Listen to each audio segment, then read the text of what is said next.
Hey there, welcome to How to Login. I hope you all are doing well. Today you will learn how to use Watch Later on YouTube. Before I start this video, be sure to subscribe to this channel and do not forget to click on bell icon. So let's begin. When you're browsing YouTube, you usually come across videos you don't want to watch right this second, but you can make time for them in the future. Use YouTube's Watch Later feature to save them all in one playlist. You can think of Watch Later as a designated playlist. It has a special place in the Library tab, and it's usually easier to add a video to watch later than to add it to a playlist. You can add a video to watch later without even opening the video page. Just hover over a video thumbnail and then click on the Watch Later button.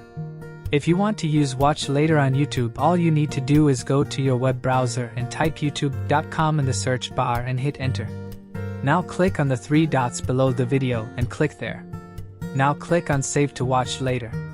To see all your Save to Watch Later videos, click on the three rows icon and click on Watch Later. As you can see, here are every video you have saved to watch later.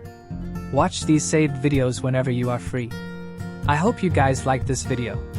I will see you in the next one. Thank you guys for watching this video, and make sure to subscribe this channel and don't forget to hit the bell icon.